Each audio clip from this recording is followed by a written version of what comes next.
Greetings, everyone. Look at us. It is 6 years of the virtual Dalcroze meetup today. It just so happened that our 94th meetup hit on the 17th of March, which was the first back in 2020 was the first little meetup that we had. And we are just thrilled to have everybody together today. Thanks for showing up and celebrating our anniversary. And we're extra thrilled because we get to celebrate it with Selma, who has been one of our most steady and generous friends for the 6 years. We are so thrilled to have built up such a good friendship with her and with so many of you. I mean, I think it's kind of obvious, but it's really fun to be able to see all our colleagues that prior to COVID, we would see each other once every 4 years if we were lucky, many of us. And now all of a sudden, this is the 94th meetup in 6 years. And many of you I've seen many, many times. And so thank you so much for coming. My name is Stephen Neely. For the people who are watching the recording, who are maybe new, I'm one of your hosts and one of the co-founders of this funny little sharing group that we've put together.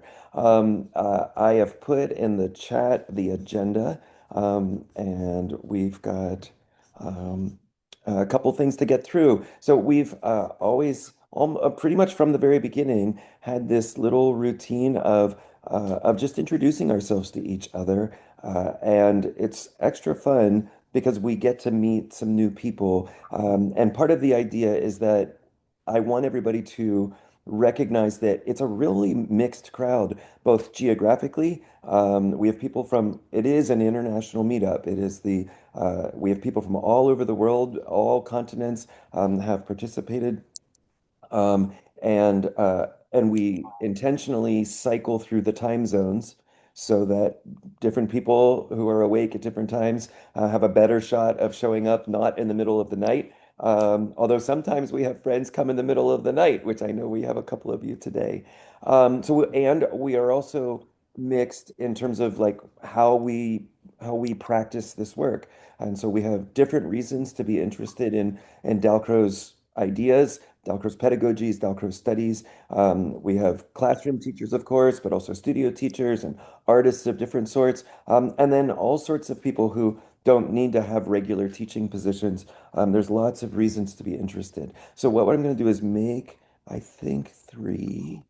Yep, I'm going to make three breakout rooms. Everybody's got 2.5 minutes if you would, introduce yourself. Just tell us your name, where are you located, and who do you teach, or who do you work with, or who do you hang out with? Just the simplest little intro, and you'll get a chance to see the range. So, welcome, welcome, and your name, where are you located, who do you teach? I'll see you back in 2.5 minutes.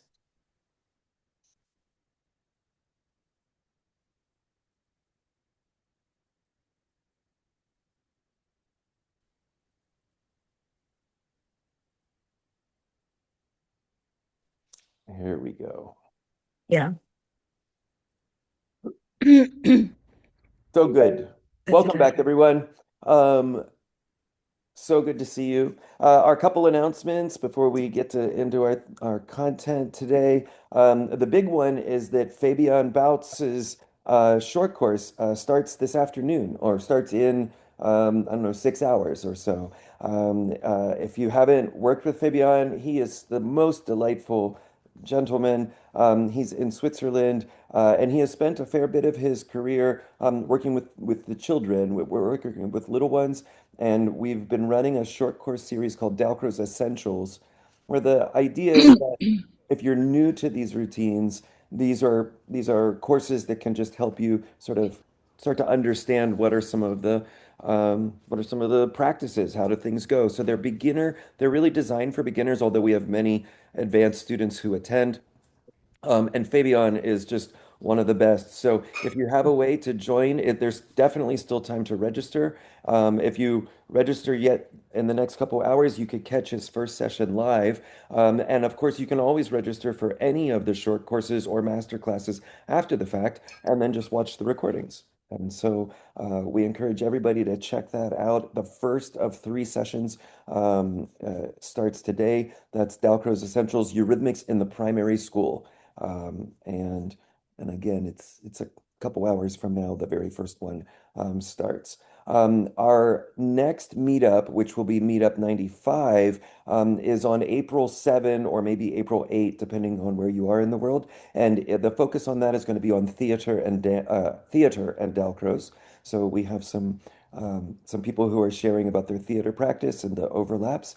And then thirdly, right after that, on April 12th or maybe the 13th, where you are, one of my favorite Dalcroze colleagues, who not everybody has had a chance to meet, her name is Sylvia Contreras. Sylvia is in Chile, and she's been a long time faculty member at the Carnegie Mellon Dalcroze Training Center. Sylvia is brilliant. Every time she comes, every year she comes, I'm just so thankful that she's there and she gets the highest praises from our students. This last year, I made it a point to go to every single one of her classes because I've had many years that she's been with us and I, for whatever dumb reason, thought I was too busy to go to all the classes. But I made a point to sit in and take deep notes on all of Sylvia's classes. She really is a prize. And it's just a shame we don't see her more in the international scene. And so if you have a chance to attend, she's going to be doing solfege work. It'll be solfege and like different, I think it won't be her whole lesson, but I know some of the lesson will be improvisation in the solfege classroom. And so you'll love her. She's wonderful and high recommend for time with Sylvia. And with that, we get started. I'm going to just share with you Sarah Wong, who Sarah's not here, is she? We believe she wasn't going to be able to make it, right? So if you see in the agenda, I'll just read for you. She said, I enjoyed Selma's workshop and especially appreciated how she helped to shed light on the collaborative nature of Emile Jacques Dalcroze and his many projects. It gives me hope in looking forward as a public elementary teacher, knowing that we do not need to build alone. Instead, if we surround ourselves with like-minded colleagues, it is inspirational to think of how many things we can accomplish together.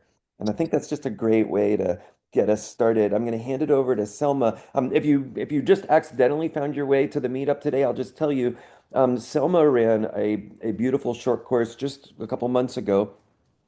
And we thought, as our 94th meetup on our sixth anniversary, this would be a great time for us to have just a little talk back session about that meetup, about that short course, so we could share a little bit of what happened at the course, and then get into a sort of a little conversation today to both remember that and then look forward. So, Selma, I'm going to hand it over to you, who I think might have just a couple opening words for us today.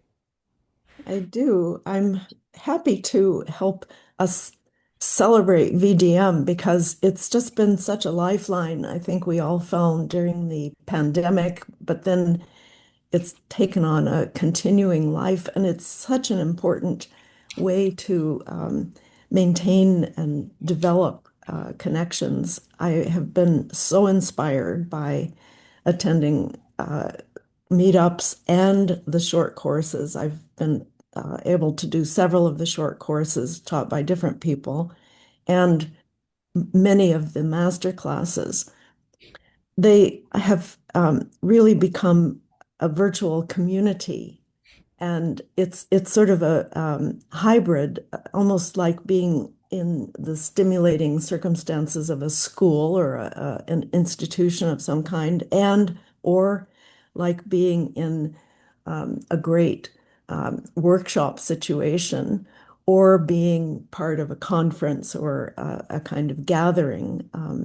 And so it's for me been just an amazing extension of my ability to do more and more participation and sort of research into Dalcroze teachers and teaching. That's my passion that I've been working on for so long because it's affordable for one thing. We don't have to travel the world to connect. And it's also unbelievably inspiring and stimulating to be able to connect with people frequently or in new groupings and to meet new people. So my course was the invitation was something I was thrilled to receive, and I thought, how shall I do it? Because the courses I had taken and the connections with people at other sessions had amazed me because of the opportunity for interaction. So I thought of the ways that it would be possible to use practical activity and conversations or breakout rooms and build together a kind of working group. It felt that way to me, and several of you are here who were active in the group. It was like being in a special seminar almost, where we could share our thinking. Um, the support I got from VDM, from all the three leaders of VDM, was amazing in advance, and I have to say they are really very encouraging and helpful in um, the creation of a focused concept for a course and of writing the preliminary materials for it. And I was helped by all three separately, Emma, Veronica, and Stephen, and also by people within the course, such as Rebecca, who helped actually with the technical um, challenges for me of trying to do something like this online. And it was great to have all of that encouragement and support. I have to thank everybody for bearing with me here in my little kitchen in Toronto. It's just sort of a miracle, really, that we could do something together that way to me. I also found that the uh, sort of possibilities of uh, having uh, dialogue with people in the way we were moving forward were uh, just so much better than um, being solitary and alone with research, which I often feel I am. I'm sitting here with my own notes and materials and thinking about writing something, which is, of course, always harder than it is to share in conversation the joys and experiences of being connected to the Dalcroze communities. Um, I just could remind those who were there and in the course and those who haven't how I decided to organize it. I was particularly inspired by Francoise's is here, Francoise Lombard's short course. She gave one in about a year ago, I think it was. And her approach to improvisation, which was divided over her three sessions, struck me as such a fine model.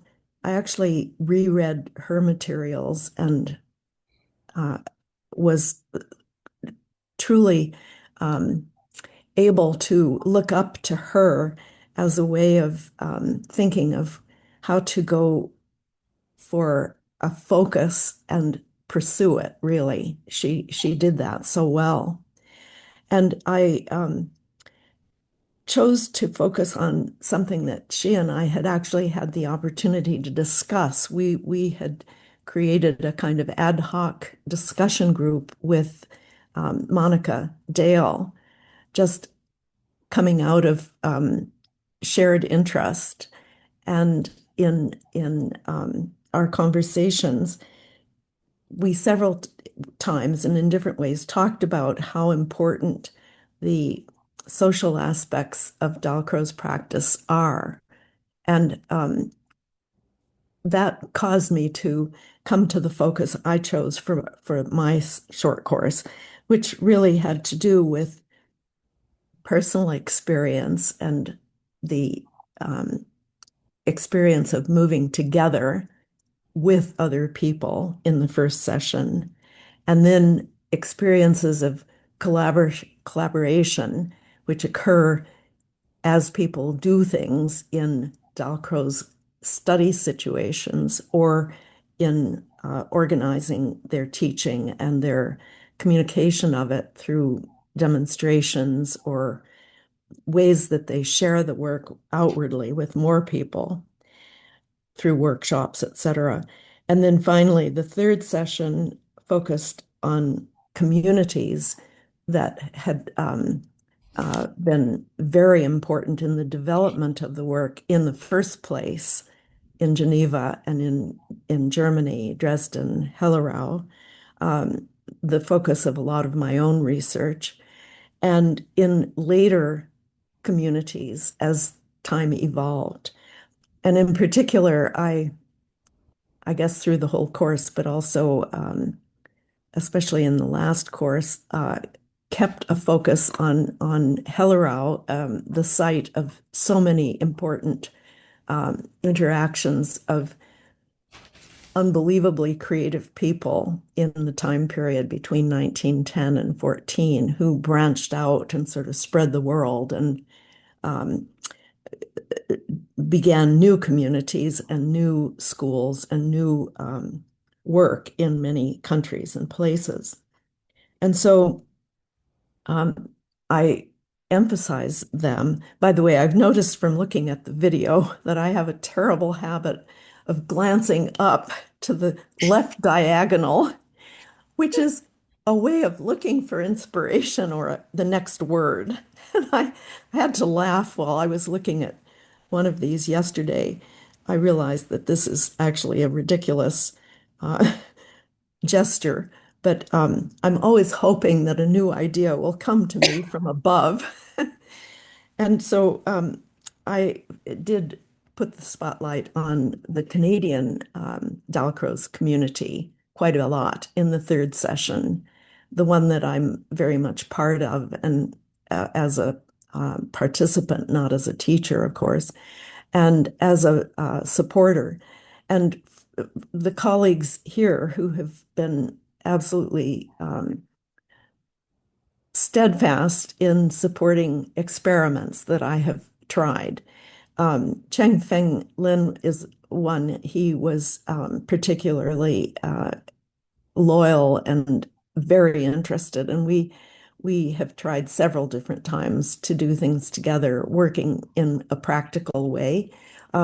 Actually, just in February earlier, we this year we were able to collaborate on a very interesting experiment with the within a 2 day Dalcroze workshop that was held in person at in Toronto. And so we felt it was just the beginning of an interesting research that we are going to continue, we hope. So it's been for me a wonderful way to um, be connected with other people and to take inspiration from all the people who've helped me with research in the past. Sandra, I think of you particularly because we had the opportunity recently to have an interview with John Habron-James and to work on an article coming out of that interview about our collaborations. And these kinds of um, exchanges and sharing are so full of richness. Um, I just am so grateful, really. That's all I can say at this point. Let's move on to the next person. Thank you so much, Selma. And I think on our agenda, yeah, we have John. So for John and Ruth, and I don't think Dawn is going to be able to join us today. Dawn Pratzen we were hoping, she was hoping to be able to share a couple words as well. We don't need to, 5 minutes probably is plenty, and then we'll have a little bit of time for us all to say hi. So five or a couple. I don't got a stopwatch. So John, it's you. Thanks, Stephen, and thanks for the invitation to join this afternoon and to reflect on Selma's short course. Um, Selma and I have been collaborating with each other as researchers, I suppose, since the first Dalcroze Studies conference, where Selma and Joan Pope wrote a lovely essay about the history of the London School of Dalcroze Eurythmics, which I commissioned. And I think that was the sort of beginning of our research collaboration, which has only grown since then. And we went on to write a short article together. And most recently, we've co-edited a book with Johanna Larkinen. So it's a pleasure for me to be here and to reflect not just on those three sessions you did, Selma, but also I think I'd like to say a few words about our collaboration in general. Um, you mentioned the word passion. You are passionate about this history. That comes across really clearly, and that's the first thing I wrote down. I put quiet passion and ceaseless fascination. Um, and I think your fascination for this early history has repaid your commitment to it, I think, because you've revisited these characters and these sources over the decades, and always there's something new to discover. As you say, it was an incredibly rich time, but also it takes a certain type of historian, a certain type of researcher to be able to see the freshness and the potential in those sources to bring out different stories and different perspectives. Um, I think the first thing that we probably all appreciate about Selma is her attention to detail. And when working with sources, Selma's close reading of these sources is exceptional. No detail escapes her notice. And and that came through when you were talking about the 20 gestures, for example, in the third session, and you said something like, in a lot of the early photographs from the Hellerau period, the 20 gestures are there as a subtext. In other words, you can see that these students and teachers had been trained to use these gestures, but they're coming through in perhaps slightly freer ways in these photographs. And it's that kind of attention which I think is really precious in our community, that we have you to help to guide us to interpret these sources. Um, and this attention to detail is what has drawn Selma over the years towards an approach called microhistory, where you focus on the contribution of a particular individual or a particular school or a short period of time, really sort of going for the depth of insight and interpretation. And I think we've benefited a lot from that. Um, and as Selma said, she hasn't only worked with documentary sources. She's also done these experimental projects with practitioners. And they go back to they go back to your work with Sandra, actually, to the early 1980s, the Dalcroze Classics videos. And Selma referred to an interview that I've done with Sandra and Selma about those videos, which will be coming out this year, all being well. And I think that's also an inspiration to me as a researcher, that we have to work with living memory, if you see what I mean, living history, and the fact that generations of practitioners have learnt from each other. And by working through the doing and the making, we can understand something about what was going on 100 years ago, 120 years ago, where we don't have video, for example. We don't have audio. And I think that the final things I wanted to say were just about Salma's approach to writing.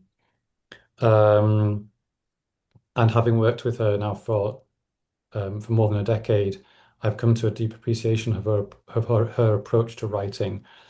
And the word that comes to me is craft.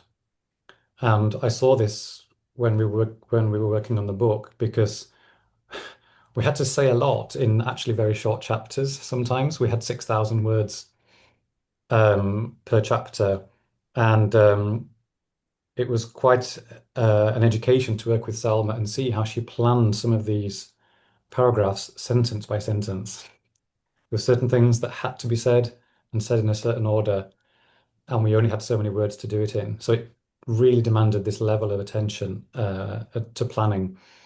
And the other word that comes to me when I think about writing is thrift. The idea of using what you have. And there's been many a time where I've written something in an email and I've expanded a thought. So it might be, a few hundred words in an email. And Selma will reply and say, keep this email, save it, don't throw it away. You can put this in an article, you can put this in a chapter. And there's this real sense of, a patchwork almost. When we're making texts, we kind of patchwork things together. And so that's encouraged me to not throw anything away. So I have a huge database now of possible bits of writing and possible future projects where these little bits of writing are sitting and perhaps waiting to be used in the future. So I think, yeah, to sum it up, I would say that there's something textilic about the way that Selma works. I know that she herself loves textiles and craft work. And I think this comes through in the way that she approaches history and historical writing.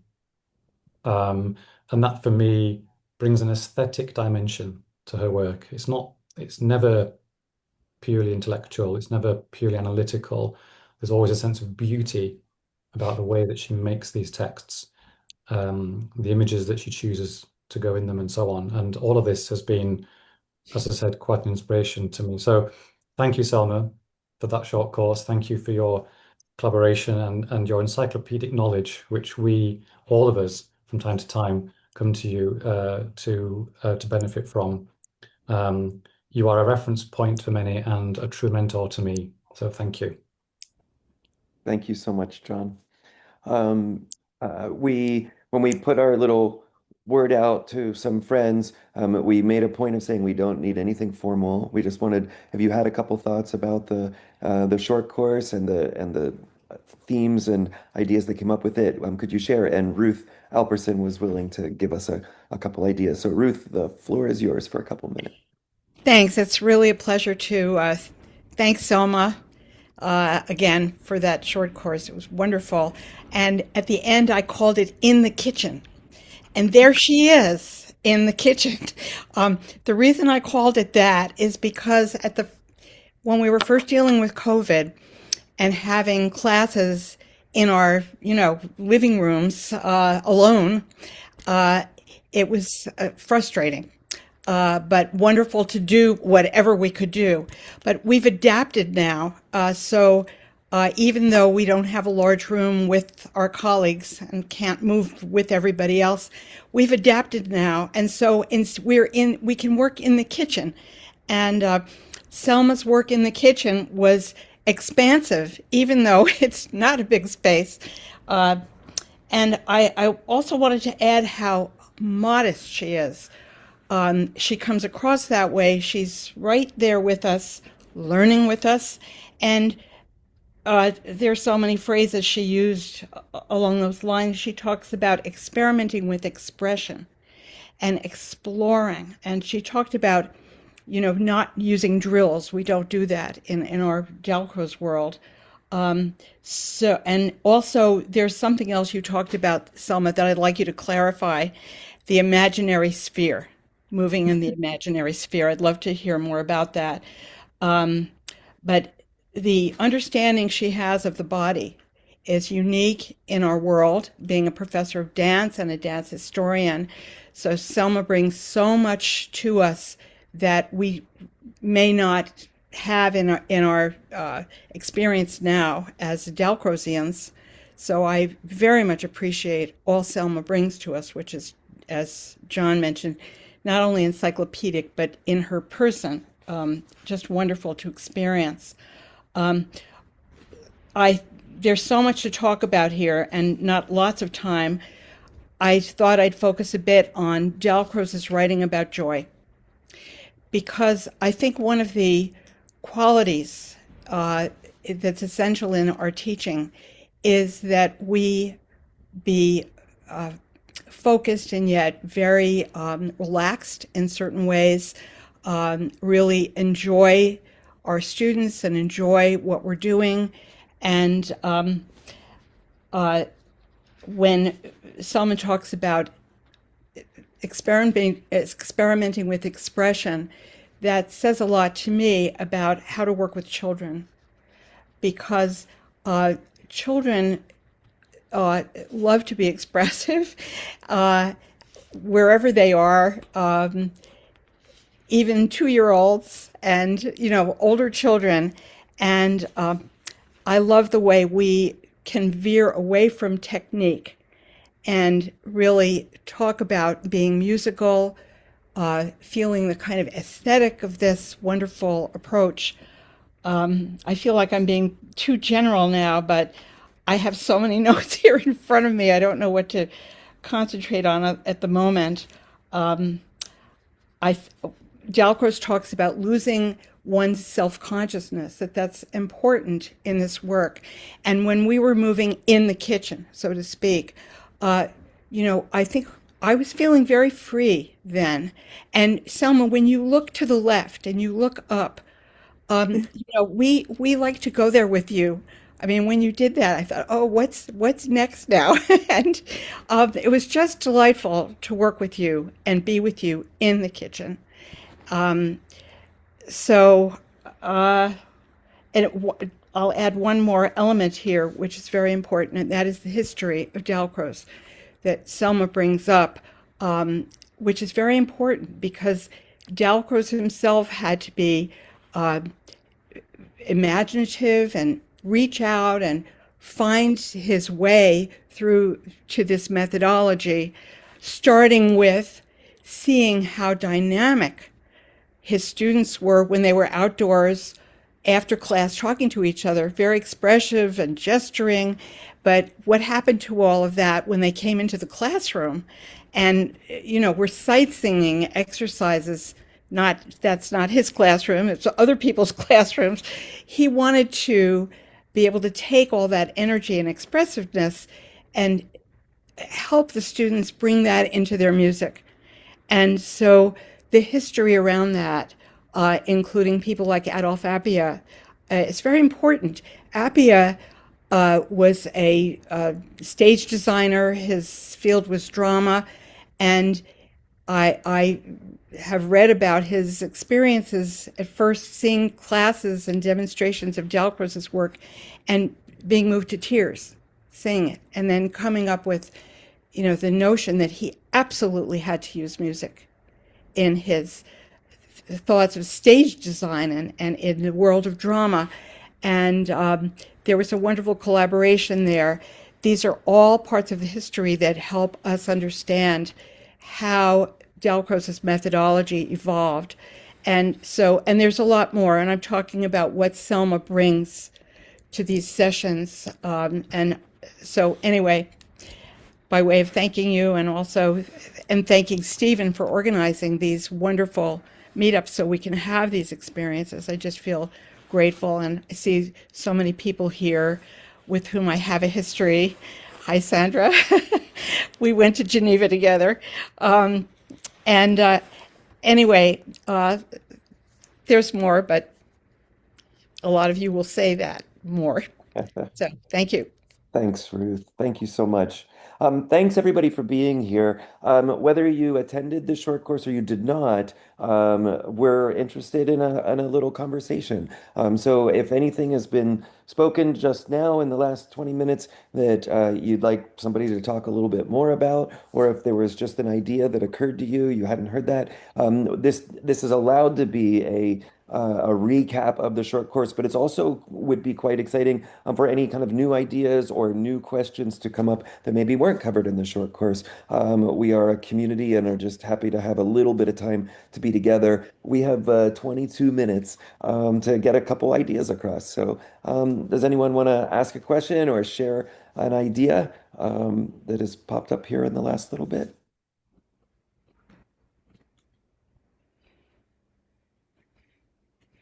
Yeah, hi, Francoise. Hi, I'm very grateful for everything I can hear, and and share with you here. So I won't say the same things as the others, but I just want to emphasize something about Selma, which is for me, well, her name is Selma Odom.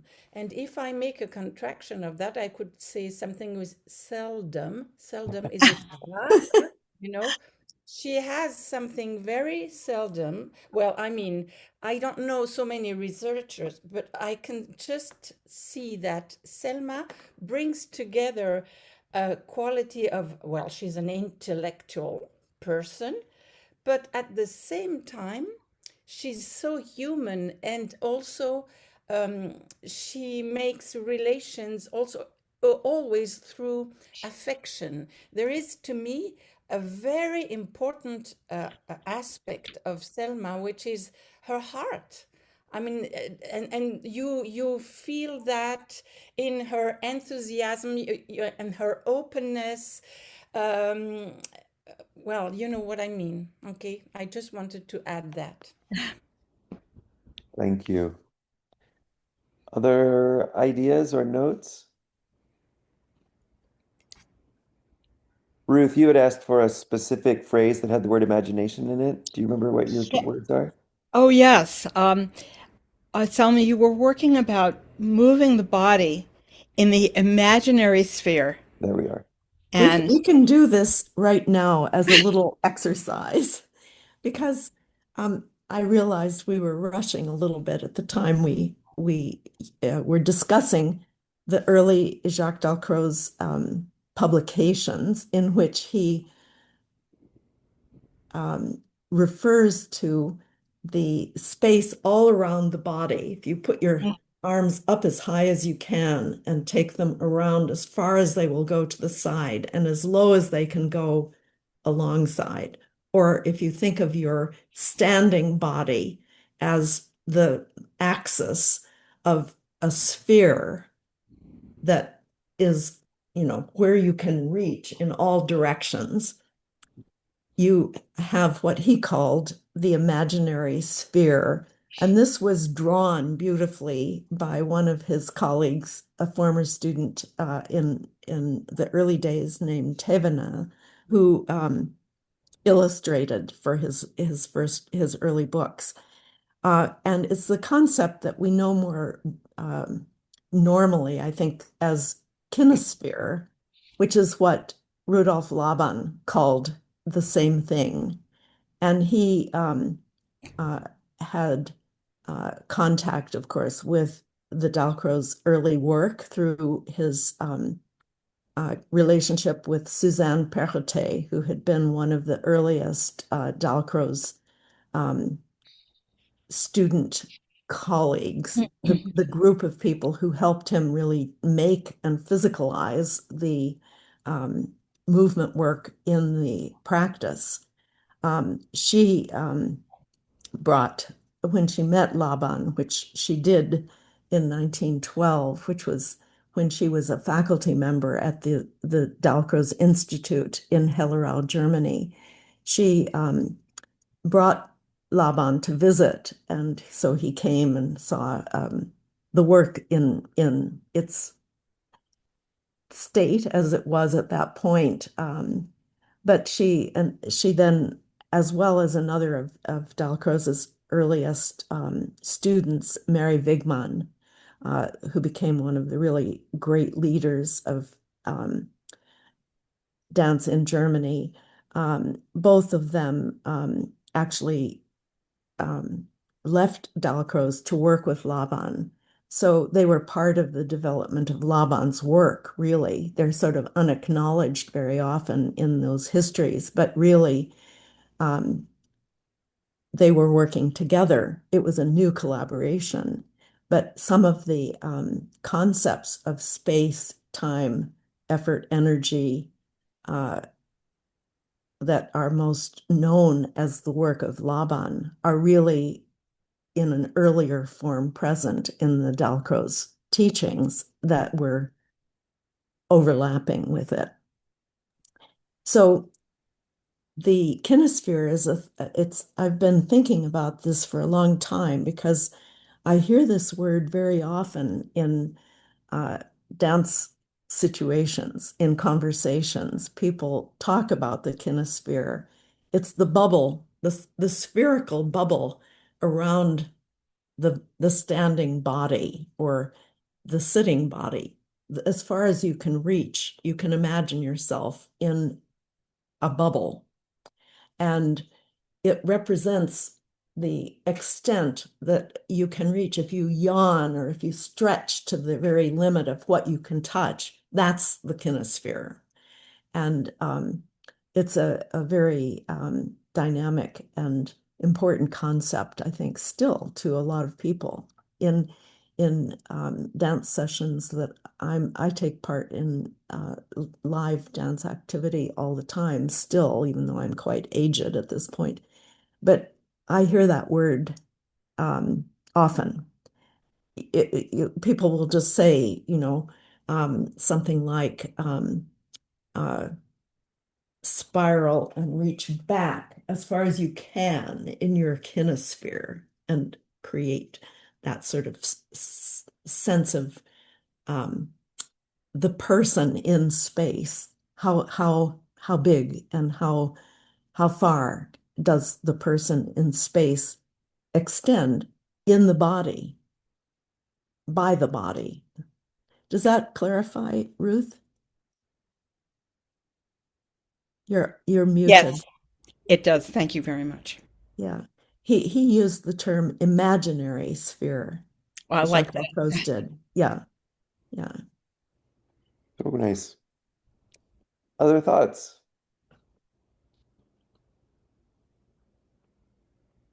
Yeah. Rebecca? Stephen. Oh, yeah, Sandra and then Rebecca. Go ahead, Sandra. Well, I just want to follow on from what Francoise was saying because yes, Selma and I met up in about 1980, I think it was. And we've had the most wonderful friendship through our work together. We may go for long times without seeing each other, but and we've had more contact just in the last couple of years over publications and research. But yes, enriching. My time with Selma has been so wonderful, and it's been a great friendship. And I've stayed in her home in Toronto whenever I've been to North America. Well, not every time, but the year of the ICDS in Quebec, we were together quite a lot then. So, and that's been wonderful. So I learned so much from you, still, all the time. So that's been great. And also so wonderful to see Ruth. We've had some good times together too, even though our continents are far apart. So the work has we are a community and very spread out, but those relationships are incredibly important and very, very enriching. I really enjoyed, and also Francoise and John, many others too. So thank you. Thank you. I just want to respond to Sandra in particular because her doctoral research on Heather Gell, her teacher, and her blending of personal experience with one of the teachers who was active in the 1920s, even before, I think, but certainly from the 1920s when she directly studied with Jacques Dalcroze and the early teachers. Over her career in Australia, which went into the 1970s, if I'm remembering right, epitomizes the kind of productive research that I feel everyone can do potentially by thinking about those relationships and strengths of teachers, the gifts of teachers that you have had a chance to work with, and of colleagues whose works you've experienced too. But the fact that Sandra carried this forward into extended writing and investigating of one woman's career Heather Gell, the author of one of the classic teaching manuals, teaching books about Dalcroze's work. A book that many of you probably have seen or will see at some time, just because it's such a classic study. This is just what has been so exciting to me, actually, is that people are doing this kind of investigating and thinking about how people have, in practice, done this work. And I was thrilled that Sandra and Joan Pope wrote a chapter together for our collection of writings. The book, as John Habron was mentioning, it's called Navigating Landscapes of Dalcroze Practice. They wrote about the kind of world of work that happened in Australia in the decades when the work was introduced there. And that was another example of a great collaboration, because they brought together their research and their knowledge and created this excellent chapter for us, which you can read and I think enjoy. Thank you. One of the things that's occurring to me as we're talking is how in our space here, in our Dalcroze world, we have our namesake, we have Jacques Dalcroze, and there was all this early work that he did, and he began these ideas. But right from the beginning, my point is, my first thought is that hanging out with someone like Selma points out how we know that we have this namesake, but I am more aware because of being around Selma, how the work that he was doing at the beginning wasn't completely by himself. He had a community around him, and it also occurs to me how that community has continued. So what we now think of, or what I now think of as Jacques Dalcroze pedagogy and Jacques Dalcroze exercises and classes and practices are really not just that first guy, but really the momentum that he sort of nudged us into. It's because he was collaborative in the beginning, I think, or at least partly because his spirit was so collaborative. It wasn't just, I know all and everybody should look only in this one direction. But right away, he was doing experiments and he was overlapping and collaborating and stretching and looking for the community to sort of build. And I think I didn't enter the community until 1989. He was long gone by that point, but I was able to jump into a stream, a river of ideas that were already going, and I've been able to witness so many more people extend the work and take the work into different, little corners, and flex new muscles that probably many of which were never tapped into, by 1950, So I think it's a really exciting reality. And on the one hand, we definitely can point to Jacques Dalcroze and the way that he was evolving his work from the beginning. But then it's because of uh, researchers like Selma, we have sort of clear examples, and we have a deep discourse to be able to talk about the innovations that have come around. And so I so appreciate your the focus of this short course pointing out how these communities have existed and continue to exist. I think it's really quite special.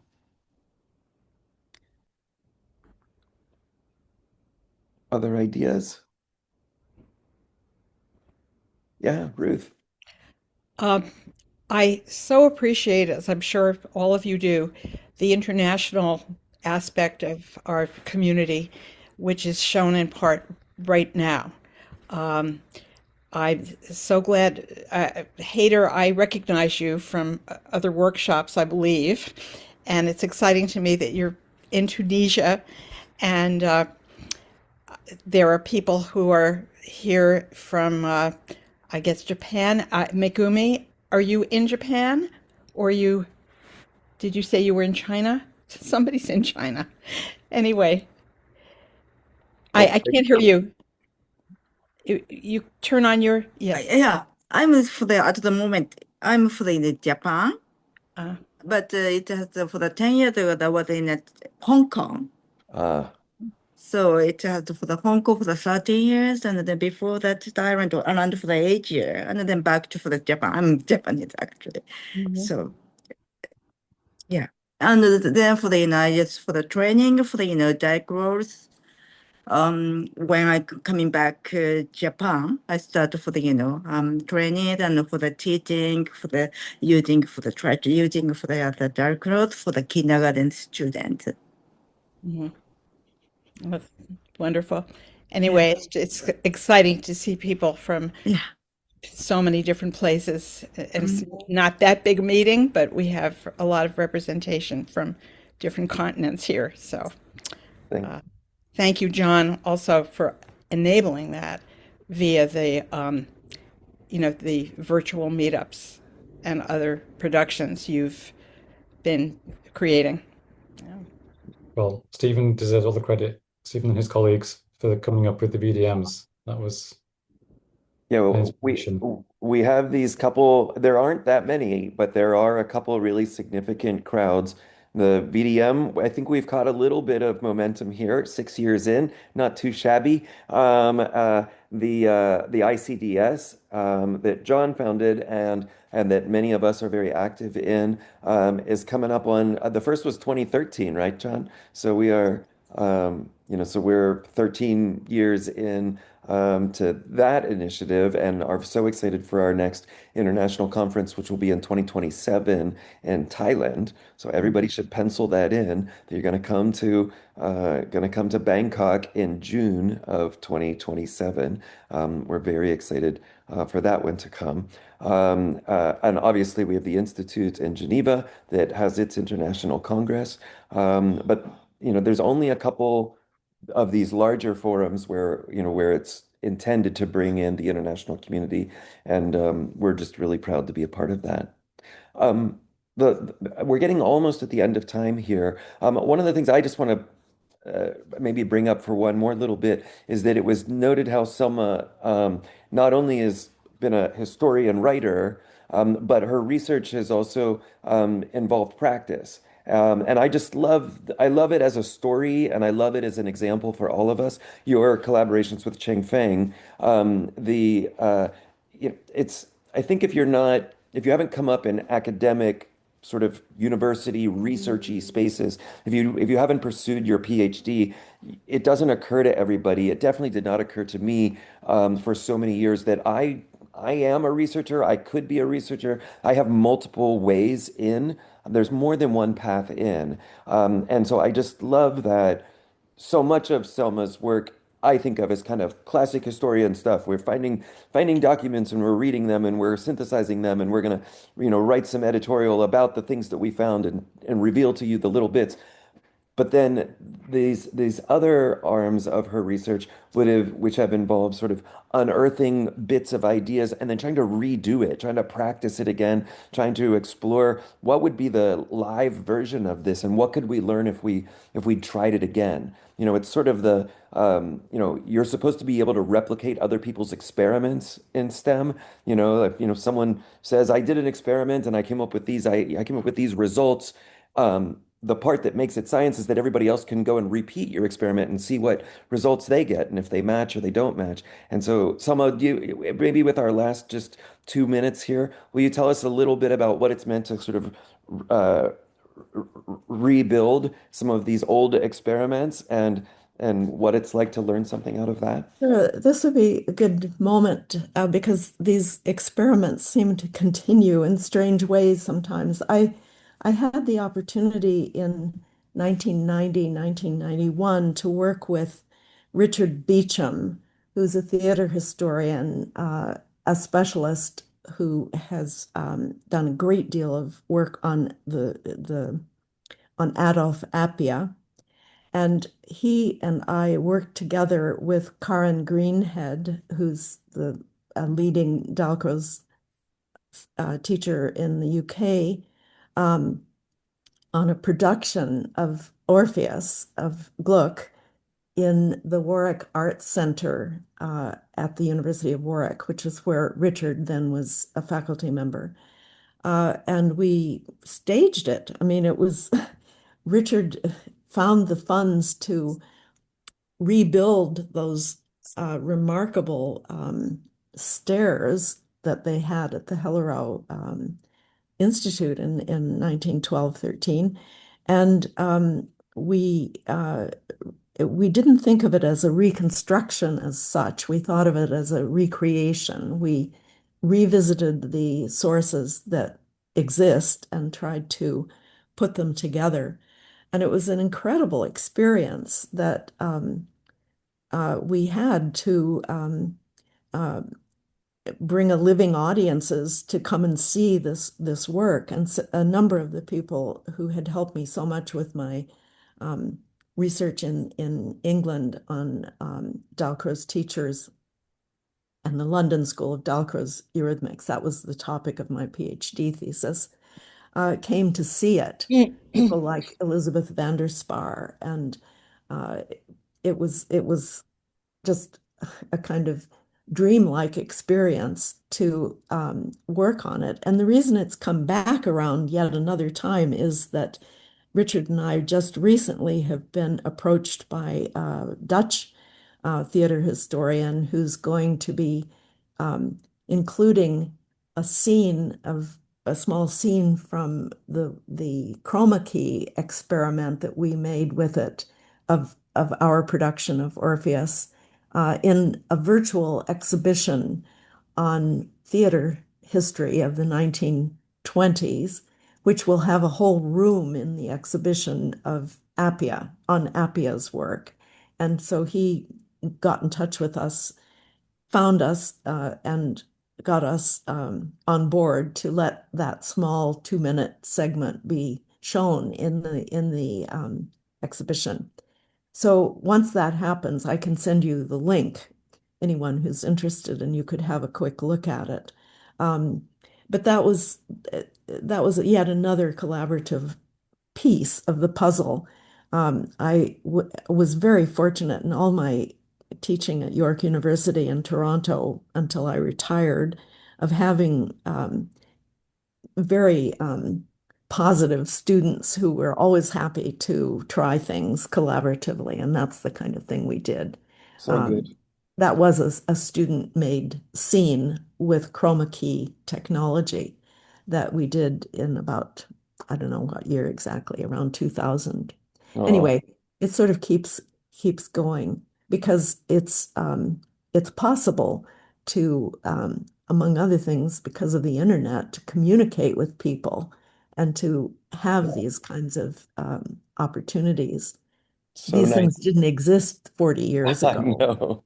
Oh my goodness. Selma, thank you so much. It's been such a lovely hour to spend with everyone. We are so thrilled to get to revisit the short course and to thank you for all of that amazing work.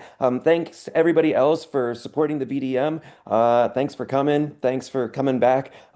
Maybe come back in a couple hours and join Fabian's short course. Come and sign up for Sylvia Contreras' solfege masterclass that's coming up. And we hope to see you at the next meetup. Everyone, have a lovely, lovely day, and we'll talk to you soon.